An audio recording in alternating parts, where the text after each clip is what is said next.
Howdy, folks, and welcome. It's Marvel's What If. It's premiered. It's here. I'd never read the What If comics. I was familiar with the premise of them prior to them announcing the show. I had heard of them. I've never read any of them. And generally I know it's, what if something different happened in the Marvel universe. And now that this show is on Disney Plus and Kevin Feige's behind it as part of it. It's what if something's different in the MCU, the Marvel Cinematic Universe, since this is part of the Cinematic Universe, even though it's animated. Don't let that stop you, Kevin. But I know I can read the first one. What if Captain Carter were the first Avenger? And we saw that in the trailer for it. So I don't really know what to expect. I don't know if there's going to be structure binding it all together. Or if they're just total anthology and have no connection, no binding at all. And how much of a connection is this, if any, to, even though it's animated, to the multiverse of madness, to what happened in Loki? I don't know. Well, let us find out. Oh, I was wondering if they were going to do anything different, and it went kind of animated there, kind of cartoony. Reality. Oh, that's right. They did say there was going to be like an observer or somebody who was combining it all, and it's done by the same guy from Westworld, right? That's the voice we hear right now.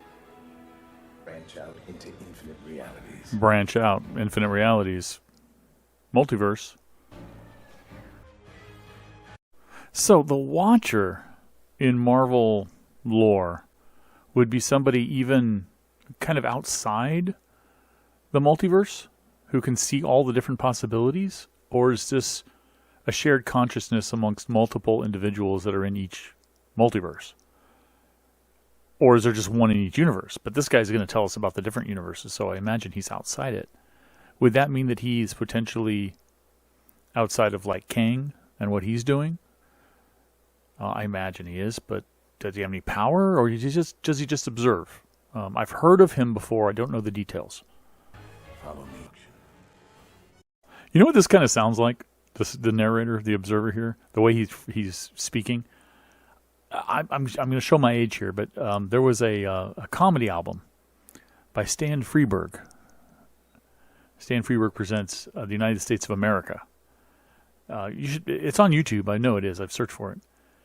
If you watch those and you hear the narrator, it sounds a lot like this. Where, given a date and a place and events that are happening, and just the tone, the way he's saying it, just reminded me of that. The Allied armies band together.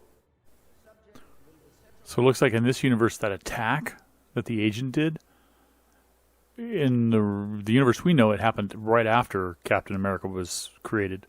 Looks like it's going to happen before here. Yep.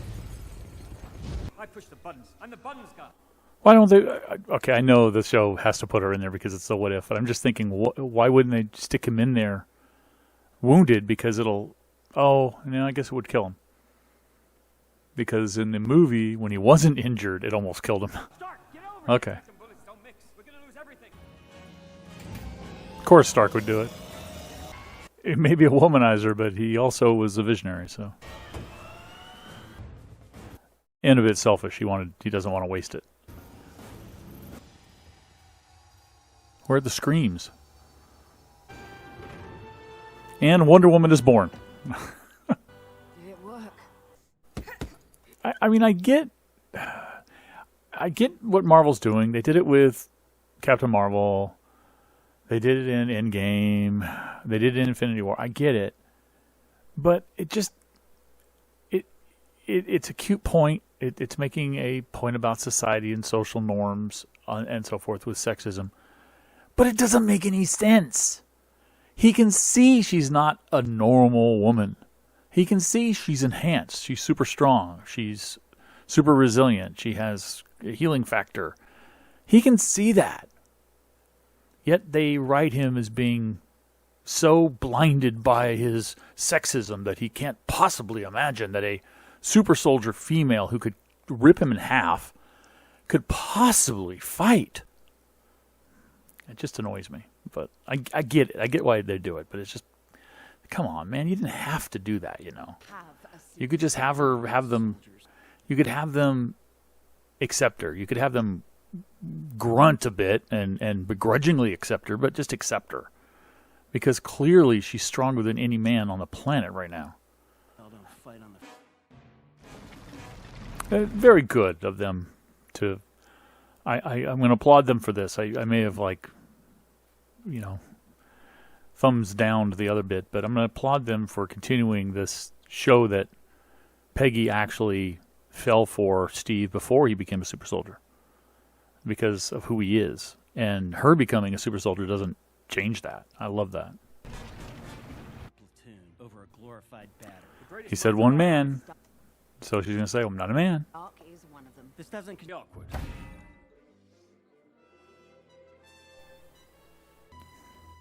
Nice. Nice. And there he is. Wait. Is it sexist of me to say that they've decided not to put a stupid leather helmet covering her face because she's a woman? Where's the helmet? Oh, I know exactly what to do with this. Of course he does. Owe me a dance. It's a backwards owe me dance thing, isn't it? Now she's going to want to have to sacrifice herself, and he's going to say, you owe me a dance. Or, I owe you a dance, I guess. Hey, there they are. A suit. An early Iron Man suit created by Tony's father for the small Steve Rogers. That is cool. Oh, that's cool. He becomes her personal transport, too. That's awesome. Very cool. But now we get Red Skull, right? Aw. And interrupted. Stole a jeep. Less afraid of trains. Well, he's probably going to die in a train. Because that's what happened in the original timeline. Didn't really die, you know what I mean. They think he died. Thanks. You almost ripped my arm off. Oh, foreshadowing. Status. Do you see the... Did the suit protect him? Or is he the one who's lost instead of Bucky? Does he become the Winter Soldier? I don't remember Red Skull ever opening the portal in the original movie. In the original storyline. Timeline. Did he? Or was he trying to? I don't think he was. He was trying to make weapons and bombs, right? Okay, so Steve lived. At least the suit's there. What is this, Cthulhu or something? The champion of Hydra. Oh, the Hydra champion. Oh, Agents of S.H.I.E.L.D. I don't know enough from the comics for Hydra, but Agents of S.H.I.E.L.D., they had a champion that was in another dimension, or was he just on another planet?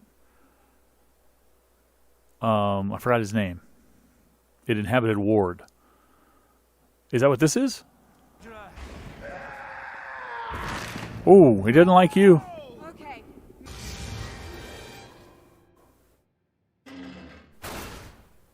Well, maybe not. Say night. Oh, is this so? This is the site. It is going to be the reverse, but since it's not a bomber filled with super weapons, and it's a Hydra monster from another dimension or another planet, she's going to get lost saving the world by pushing it back. So will she be recovered in the future? Will we have enough time for that? To follow the same trajectory? Because again, if this is similar to that creature, or if it is that creature from Agents of S.H.I.E.L.D., that was not from Agents of S.H.I.E.L.D., you know what I mean? That I know from Agents of S.H.I.E.L.D. Somebody, people were stranded on that planet and thought to be lost, like Gemma, and then she was later recovered. Also British. This is the Loki bit, right? Avengers? Oh no, it's not. It's Captain Carter. This is how she gets into 2012? The war. He didn't say that. He said it ended. One choice gave birth, but I do not, cannot, Will not interfere. Okay, that answers the where I question. am. Very cool. I liked it. I liked the animation style was really good here. Very clean, very crisp. It had a very good realism to it. I enjoyed quite a bit. Trying to see if there's, I mean, I don't expect any after credit scenes, but I don't see any. Okay. Very cool story. So they twisted it a lot, but the end result was kind of the same, just mirrored, right? Captain Carter came back from where she was gone, unaged, since the portal sent her. I don't know if time worked differently where she went, and when she came out, a lot of time had passed on Earth or what, or if it was like a portal to her. She went in one side and came out the other side. I don't know. But she's in the 2012 Avengers time period, ready to fight against Loki, I guess. And Steve is probably the old man now, who's going to pass away at some point, and she's going to go see him. Right? You imagine probably that parallel, that mirror would happen. So, different. Red Skull did different things. Red Skull was also killed instead of being absorbed by the power of the Tesseract or transmitted, as we later learned, to another planet. Was it Vormir? And made the guardian of the Soul Stone. Instead of that, it looks like he was just killed, outright killed by the Hydra monster. That's really cool kind of what if. I like the alternate take on this. I like everything about this except the one little nitpick I had about how Marvel likes to always overemphasize the morality tale. And, you know, I've talked about this a lot in our podcast about how I really appreciate classic writing where you could still tell a moral tale and make a moral point, but you did it, you know, with allegory. Instead of saying, here, look, we're shoving this in your face. And making it really awkward and making it not fit the story. But anyway, minor little nit, not a big deal.